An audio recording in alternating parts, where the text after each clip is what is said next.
John, obviously fantastic news to start with today. Will Hayward signed on for another 5 years. Obviously a lot of interest out there for him, but how pleased are you to kind of get that deal done? Yeah, we're absolutely thrilled.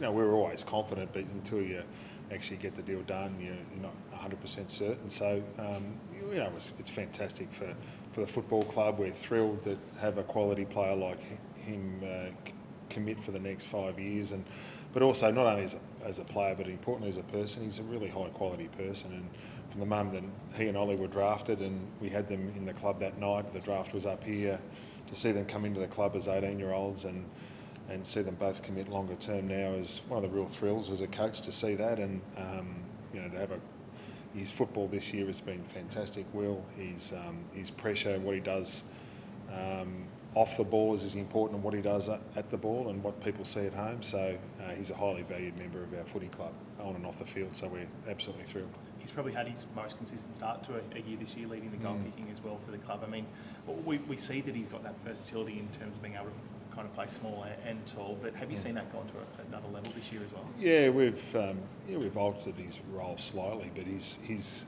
impact around the ball has been big. We see his chase downs and things like that he regularly does during courses of games, which really helps with our team and helps our defenders, but also helps our forwards, helps our ability to score. But he's got that unique ability to be able to chase, tackle, take marks, and hit the scoreboard. And so when all those combinations are highly valued, and so we can understand the interest that he had, but once again to have him commit for a long time now is so important for this footy club. Was there ever any doubt that you'd keep him? Oh, we were really confident because he wanted to stay. So then it's just a matter of if he wanted to stay, which is what he wanted to do. We had to make sure we got the deal done. So you're never 100% certain until it's done, but we didn't take it for granted. We don't take any of our players for granted in that regard. We try and work with them as much as we can. We know what's out there and offers that get floated around from here and there, so you understand that. But in the end, we want to create an environment here that's a competitive environment with what we compete against with other teams, and also a really good environment here at the footy club that our players want to be a part of. And we're really pleased to have a large group of them re-signed. Chad Warner's put his contract talks on hold. What's he want to do? Oh, so the comments always, mate, he's 18 months away from running out of contract. So let's not jump the gun too much, Mel. Sam Taylor just signed a 7-year deal. Yeah, he was coming out in 2025. Oh, so yeah, we'll work through it, Mel. You're confident you'll keep him? Well, we're confident, but 18 months out, he's still a bit of time out. So who's the next one you've got to sign up then? We'd like Logan, who's out this contract, but once again, there's always something, Mel, isn't there? There's always something. Hopefully we can celebrate some of the good things that the footy team's doing, and we can focus on that, which would be terrific.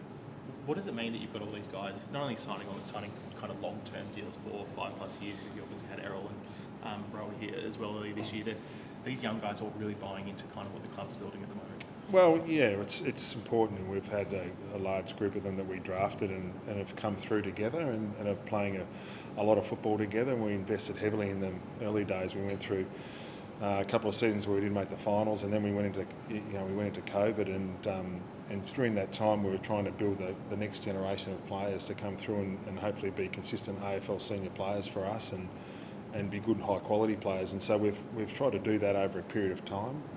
They've played a lot of footy together, this group, even though they're still young, and that's really important. So we know we've still got a lot of work to do, but part of that work is actually re-signing them and getting the group together and pushing forward, and that's what we hope to do, and we look forward to what's in front of us. And the back half of the year is a challenge for us, and but once again with Will re-signing, it's a real added addition.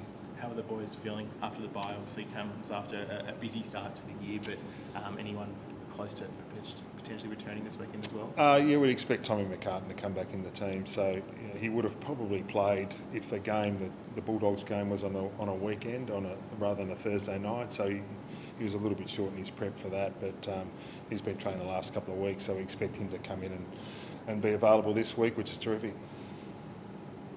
Top 4 clash. Wouldn't you do get the job done on Sunday? Yeah, it's a big game. The Cats have always around about the mark.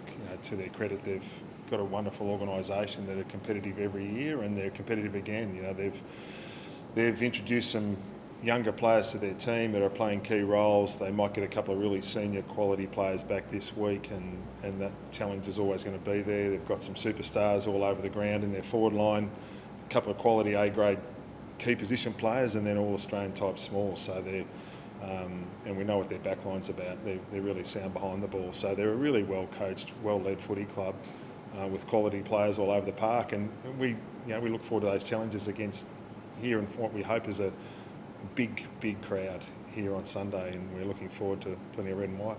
Do you like to have that buy-in before a big game like that? Do you think that helps? Or do you think it hurts? Like, how do you see it? With just having coming off the bye going into a big game. Well, it's sort of something we're mindful of. We had a few days off after the Bulldogs game, but we trained over the weekend, so we got back into it over the weekend. We had a good training session here on Saturday, trained hard, and we know we need to sharpen up, and there's some areas in our game that we think we can improve upon. We're trying to still get better at, and we needed to spend some time doing that. And but we also know that Geelong are, they're coming off a good win. They're probably the second half was really important for them last week, and so we're aware of what their strengths are. We're looking forward to a really good contest. How's Millsy tracking with his return? We saw I think it was that sort of 2 to 4 week range before the buy-in. Do you have a plan for how you want to kind of integrate him back into the team? Yeah, he's back in. He needs to do a good solid training block now. So his shoulder's good. He had a bit of groin problems in his rehab as he was coming back, and then he had his calf, which set him back a bit now. So he needs a good training block. So he's still a few weeks away from playing, but we need to give him a good training block. He trained really well today. His shoulder's good. He just needs to get some really strong work under his belt. So that'll take a few weeks now. Hopefully we'll see how he goes over the next few weeks and introduce him back into gameplay. And that's we need to get his foundation really strong. And obviously got involved in the mid-season draft. Can you just talk about your new pickup and what you're expecting to see from him? Yeah, young Tommy Hannelly, who's from Gippsland, another small forward from that neck of the woods. Was working on the dairy farm down there, and a 19-year-old we were able to draft. We're really thrilled. Our recruiting department had their eyes on him and said he could be a really good addition. He's a good two-way player, gets up and back really hard. So those attributes really appeal to our recruiting staff. So he's turned up here and hopefully enjoying life. It's a bit harder when you come in as a mid-season draftee, but he's fitted in well so far, loving it. His first training session was on the SCG, so it's great to see that sort of excitement in a young player's face when he turns up for that first training session. Is the other Tom from Gippsland kind of helping out and putting him under his wing a little bit? Yeah, he's got a couple of boys from Gippsland, small forwards, so it's been hopefully a happy hunting ground for us to be able to pick up some good quality small forwards from Gippsland. With Millsy coming back and knocking down those players, how do you feel your team's set up for the second half of footy? We still feel like we've got some work to do, and we've been obviously pleased with our first half, but we know the challenges don't diminish, they just keep getting bigger, but we're confident in our playing group that we know what sort of football we need to play. Now it's about being really consistent at it week in, week out, and knowing that the challenges will keep coming, but also challenging ourselves to keep getting better. So that every day it's about coming in and trying to get better, and whether that's in games or in our preparation, which is just as important, we're trying to get better. And who knows what the back half of the year entails with us, but we just got to make sure we boil it down to every day, and every day we walk into this place trying to get better. You touched on Geelong's younger stars. They were kind of the key drivers in that second half performance against Richmond. Yeah. Are you, I guess, paying more attention on the likes of Ollie Dempsey and Jack Bowers?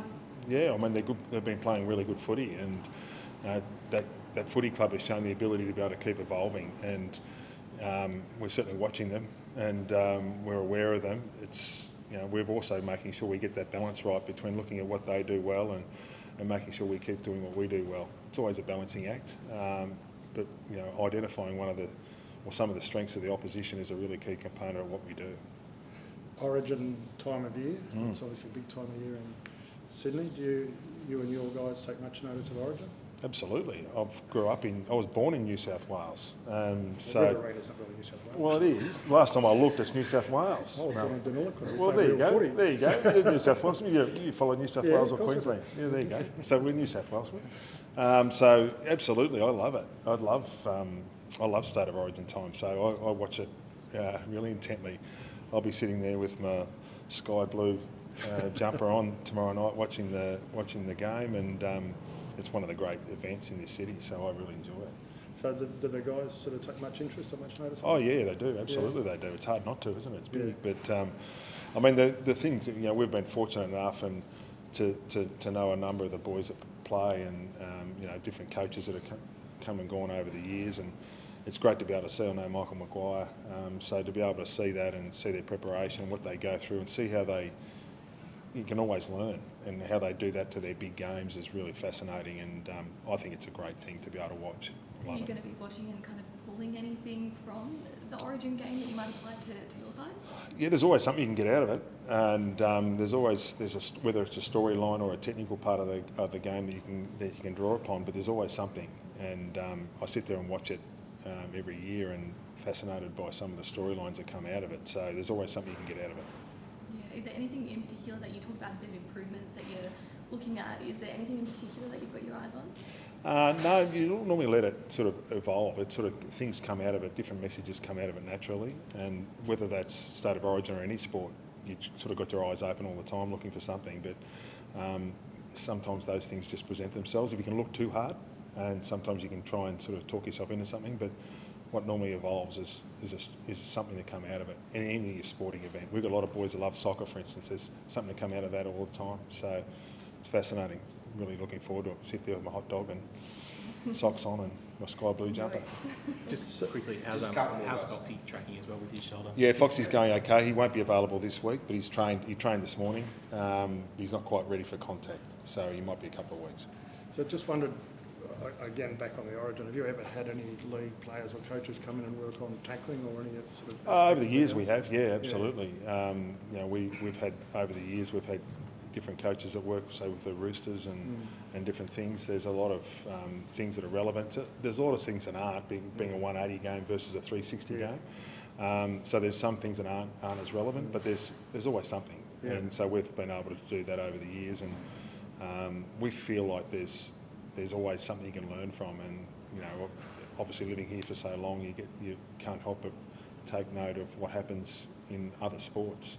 The great thing about being a coach of an AFL team in this city is all the other sports you get to look at really closely, and all the other coaches you get to talk to, and I think that's one of the great things about being in Sydney. What about Michael Maguire? Have you had a chat with him about coaching and philosophies? Yeah, not recently. I mean, but I have met up with him over in the UK, and been over there with he and Trent and different things when he was coaching New Zealand, and so we've been fortunate enough to come across each other's paths over the years, and that's once again one of the great things about coaching in Sydney, is that whether it's rugby union, rugby league, soccer, you're able to come across so many different other sports.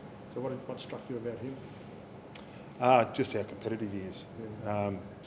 I can imagine they'll be fully prepared. They'll be competitive, and he'll be fully prepared.